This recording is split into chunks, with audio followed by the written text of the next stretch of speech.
ஹாய்ஸ் எல்லாருக்கும் வணக்கம். Welcome back to Pooja's world. Daily என்ன குழம்பு செய்கிறதுன்னு உங்களுக்கு தெரியல. இன்றைக்கி அதுக்கு ஆல்டர்னேட்டிவாக கேரளா ஸ்டைல் கோகோனட் சம்மதி தான் பார்க்க போகிறோம். ரொம்ப ட்ரெடிஷ்னல் அண்ட் ஃபேமஸான டிஷ்ஷு. வாங்க எப்படி செய்யணும்னு பார்க்கலாம். இதுக்கு பார்த்தீங்கன்னா கடாயில் ஒரு 2 டேபிள் ஸ்பூன் எண்ணெய் ஊற்றிக்கிறேன். எண்ணெய் ஊற்றிட்டு அதுக்கப்புறமா 2 பல் பூண்டு வந்து இதில் சேர்த்துக்கலாம். பூண்டு வந்து பார்த்திங்கன்னா ஓரளவுக்கு லைட்டாக ப்ரௌன் ஆனதும் 10 வெங்காயம் வந்து சேர்த்துக்கிறேன். சின்ன வெங்காயம் சேர்த்திங்கன்னா இன்னும் டேஸ்ட் நல்லாயிருக்கும். அதையும் இது கூட வதக்கிட்டு ஒரு 5 காஞ்ச மிளகா சேர்த்துக்கிறேன். கூடவே பார்த்தீங்கன்னா ஒரு லெமன் சீஸ் புளி வந்து இதில் ஆட் பண்ணி நல்லா வதக்கி தனியாக ஒரு பிளேட்டில் ஆற வச்சுக்கோங்க.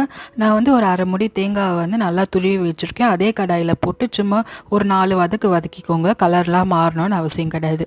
மிக்சரில் பார்த்தீங்கன்னா நான் ஆல்ரெடி வதக்கி வச்சுருக்க வெங்காயத்தில் ஆட் பண்ணி கூடவே கொஞ்சமாக உப்பு ஆட் பண்ணி ஒரு கிரைண்ட் மாதிரி கொடுத்து எடுத்துக்கிறேன். அதுக்கப்புறமா நம்ம துருவின தேங்காவையும் இது கூட சேர்த்து நல்லா ஒரு 1 பாதியும் போல் நம்ம அரைச்சி எடுத்துப்போம். சாதத்தில் போட்டு சாப்பிட்டு பாருங்கள், அவ்வளோ டேஸ்ட்டாக இருக்கும். இந்த டிஷ் பிடிச்சிருந்தா